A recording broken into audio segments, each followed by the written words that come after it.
প্ৰতিবাদটো আজি তামোলপুৰ জিলা নিখিল বৰা ছাত্ৰ সন্থাৰ অন্তৰ্গত আমাৰ দাৰগুচি তামোলপুৰ কুমাৰীকাটা আৰু নাগৰিজুলি আঞ্চলিকৰ উদ্যোগত এই কাৰ্যসূচীটো লোৱা হৈছে।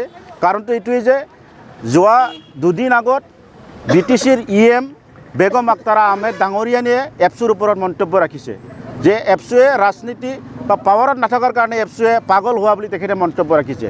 কথাটো হ'ল বেগম আক্তাৰা আহমেদ কোন হয়? এপছুক মাত মাতিব পৰা বেগম আক্তাৰা আহমেদ কোন হয়? তেওঁ বড়ো জাতিৰ ওপৰত কি অৱদান আছে? বড়ো জাতিৰ সংগ্ৰামত তেখেতৰ কি অৱদান আছে?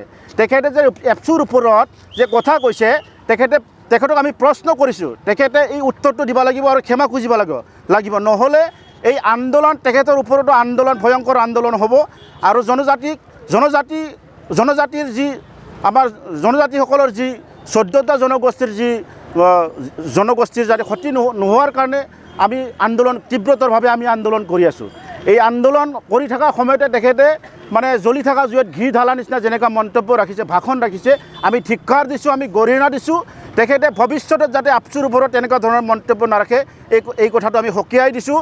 কাৰণ তেখেতৰ আমি জানো তেখেতে বড়ো জাতি গঠনত BTC গঠনত তেখেতৰ 1 ইঞ্চিতো তেখেতৰ অৱদান নাই। গতিকে তেখেতে এপছুৰ ওপৰত কথা কোৱা আৰু বড়ো জাতিৰ ওপৰত কথা কোৱাৰ পৰা দূৰত থাকিব লাগে, এই কথাটোকে আমি সকীয়াই দিছোঁ। প্ৰতিবাদটো হ'ল তেখেতে বেগম আক্তাৰা আহমেদ ডাঙৰীয়ানীয়ে এই এপছুৰ ওপৰত যিটো মন্তব্য ৰাখিছিল তেখেতে উঠাই ল'ব লাগিব আৰু এপছুৰ ওপৰত ক্ষমা খুজিব লাগিব। কাৰণ যিহেতু আমি গণতান্ত্ৰিকভাৱে আন্দোলন কৰি আছোঁ, আমাৰ অধিকাৰৰ কাৰণে আমি আন্দোলন কৰি আছোঁ। এই আন্দোলন কৰি থকা সময়ত তেখেতে আমাৰ ওপৰত কথা ক'বা তেখেতৰ 1% তেখেতৰ অধিকাৰ নাই। গতিকে আমাৰ অধিকাৰৰ কাৰণে আমি মাত মাতিছোঁ, তেখেতে আমাৰ ওপৰত যাতে কথা নকয় এই কথাটো আমি সকীয়াই দিছোঁ। আৰু তেখেতে যে BTC তেখেতে আজি EM হৈছে, কোনটো আসনত কোনটো মানে ছেক্ৰেটাৰিয়েট বহি পেলাই তেখেতে EM হৈছে, কাৰ কাৰণে তেখেতে EM হৈছে এই কথাটো বুজি পোৱা উচিত। আমাৰ হাজাৰ 5,000তকৈ অধিক শ্বহীদৰ বিনিময়ত এই BTC ছেক্ৰেটাৰিয়েটখন গঠন হৈছে আৰু ইয়াত বহি তেখেতে ৰাইজৰ সেৱা কৰিবলৈ আহিছে। ৰাইজৰ সেৱা কৰক, আমাৰ ক'ব লগা কথা নাই।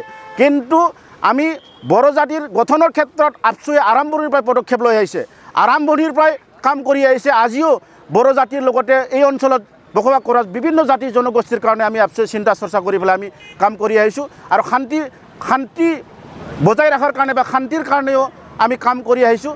এই কথাটো তেখেতে বুজি পোৱা উচিত।